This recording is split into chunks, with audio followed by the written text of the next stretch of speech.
Bonjour à tous. Aujourd'hui, cette vidéo s'appelle l'engagement. Et je voudrais ajouter, s'il y a engagement, il peut y avoir aussi désengagement. Alors l'engagement, il fait peur, souvent, bien souvent. C'est pas anormal d'ailleurs qu'il fasse peur. Parce que s'il y a engagement, il va y avoir obligatoirement souffrance. C'est pas possible de s'engager sans souffrir. Et je pense que la plupart des gens qui ont peur de s'engager, c'est derrière ça, la peur de souffrir.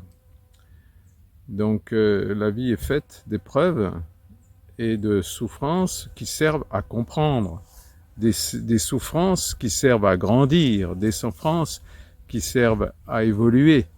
Il ne s'agit pas de souffrance pour souffrir, ça n'a aucun sens, aucun intérêt. Mais toutes nos épreuves sont là pour nous amener quelque chose de plus beau, de plus grand, de plus heureux.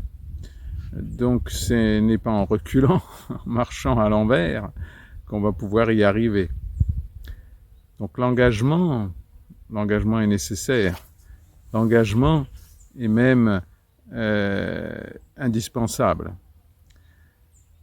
Alors il y a pas mal d'engagements. L'engagement, bien sûr, dans un couple, l'engagement dans une famille, dans une culture, peut-être aussi, l'engagement dans un chemin spirituel, qui est vraiment pour moi la chose la plus importante, et l'engagement surtout avec soi-même. L'engagement de se libérer de tout ce que l'on a construit, de tous nos systèmes de défense, pour être le plus possible nous-mêmes, c'est-à-dire d'être vraiment dans la lucidité de qui on est, comment on s'est construit, avec nos handicaps, nos faiblesses.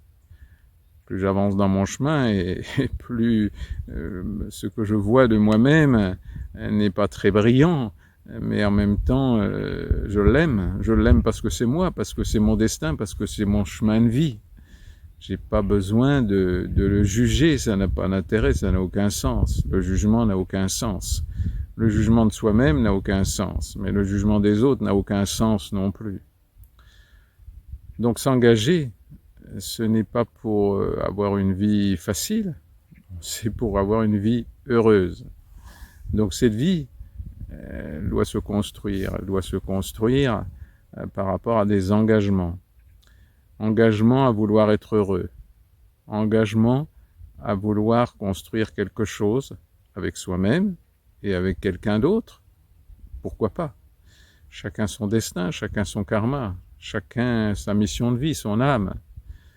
Mais même s'il y a quelques très rares exceptions de personnes qui doivent vivre quelque chose de très isolé et de très, comment dirais-je, en dehors de toute société humaine, c'est vraiment quelque chose de très rare. La plupart du temps, beaucoup de gens dans le milieu spirituel aiment fuir leur engagement, fuir leurs responsabilités, fuir leur chemin de vie, fuir leur chemin de croissance psychologique. Tout ça pour être soi-disant plus tranquille à l'intérieur, mais on le paye très cher après. Donc l'engagement, c'est bien pour être heureux, c'est pas un engagement pour souffrir bêtement, sans conscience. C'est bien pour apprendre de soi-même, apprendre de l'autre, apprendre à s'aimer soi-même et apprendre à aimer l'autre, n'importe quel autre. Ça ne veut pas dire qu'il ne faut pas se protéger, ça ne veut pas dire qu'il ne faut pas dire non ou oui à certains moments, à condition que la conscience vienne éclairer cet engagement. Donc je vous encourage à comprendre le sens profond de l'engagement. Alors je parle aussi du désengagement, car bien entendu, si les conditions ne sont pas possibles de l'engagement, car on peut très bien s'être engagé avec une lucidité très limitée, et puis se rendre compte petit à petit, avec une lucidité qui grandit, que l'engagement avec telle personne, dans telle voie spirituelle, dans tel chemin de vie, n'est pas juste pour nous. Donc c'est bien le désengagement qui vient là et nous donner la solution. Mais attention, le désengagement, c'est aussi difficile que l'engagement. Ce n'est pas quelque chose que l'on fait à la légère. C'est mûrement réfléchi, c'est avec la conscience de qui on est, nos blessures, nos limites, nos faiblesses d'aujourd'hui, qui peuvent évoluer peut-être, mais aujourd'hui c'est comme ça. Donc ce désengagement, c'est quelque chose de très sérieux, bien sûr, et toujours dans le respect de soi-même. Alors j'ai envie de parler de l'engagement et du désengagement spirituel en particulier, car si on veut vraiment faire une vie juste, une vie d'adulte, une vie de conscience, un chemin spirituel est indispensable, un chemin de conscience pour être simple. Alors bien sûr, les religions ont essayé d'une façon très infantile d'amener cette conscience, mais bien souvent c'est resté à un niveau infantile, surtout pour les gens qui l'enseignent. Donc c'est à nous de voir là où on peut s'engager et là où on peut se désengager. On peut très bien d'ailleurs rester engagé tout en refusant certaines parties de cet engagement. Au contraire, bien entendu, c'est là que grandir, c'est pas de la fuite, c'est grandir pour se respecter. Et donc, en se respectant, on peut arriver à rester dans un engagement et avec des oui et des non, avec une lucidité qui nous permettra après de donner l'exemple de notre vie pour aider ceux qui veulent bien grandir dans beaucoup plus de justesse. Donc l'engagement dans un chemin spirituel, c'est pas linéaire, c'est pas facile. On peut très bien passer par des moments de rejet, de refus, de voir à quel point on n'est pas d'accord. Après, ça peut évoluer. Il est possible aussi que ce que l'on rejetait n'était pas forcément juste de le rejeter, et inversement, ce qu'on accepte n'était pas juste de l'accepter non plus. Donc l'engagement ne peut pas marcher sans le désengagement et sans la lucidité et la conscience. Donc tout chemin spirituel ne doit pas être pris comme ça, tout cuit, en répétant ce qu'on a entendu. Si c'est pas vérifié en soi-même, il faut pas le prendre, ou il faut le prendre en disant « j'ai entendu ça, mais voilà, moi je l'ai pas encore expérimenté, donc je peux le dire, c'est ce que j'ai entendu, maintenant je vais essayer de le vérifier dans mon expérience de vie ». Car il n'y a pas d'autre solution, tout est à vérifier à l'intérieur de soi. Que ce soit un engagement familial, un engagement de couple, avec nos enfants, avec l'éducation de nos enfants.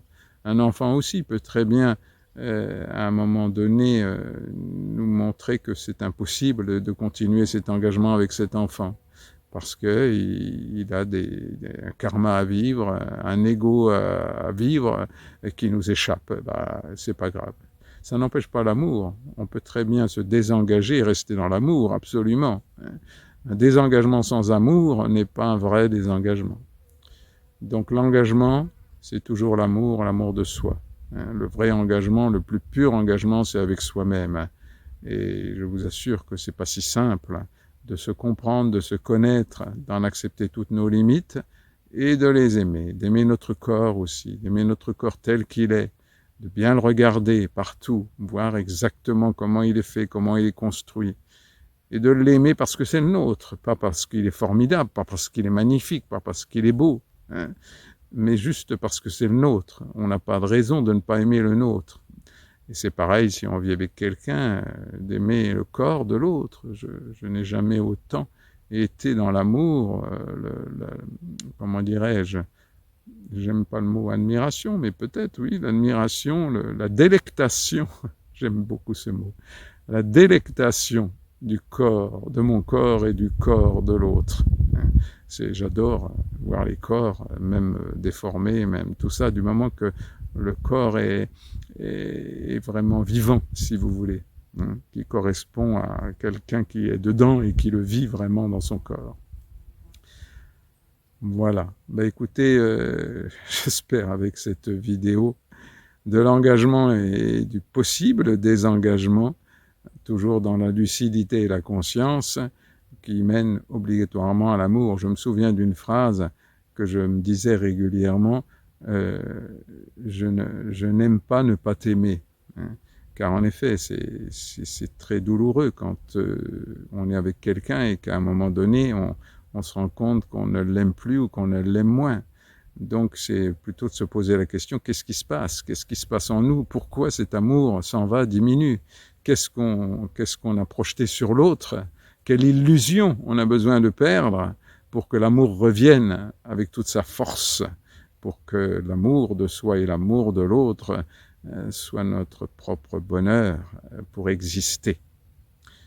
Voilà. Eh bien, écoutez, je vous embrasse très fort. Moi, je vous aime, qui que vous soyez. Et je m'aime tel que je suis. Je vous embrasse très fort, plein de tendresse et toujours du soleil dans votre cœur. Au revoir.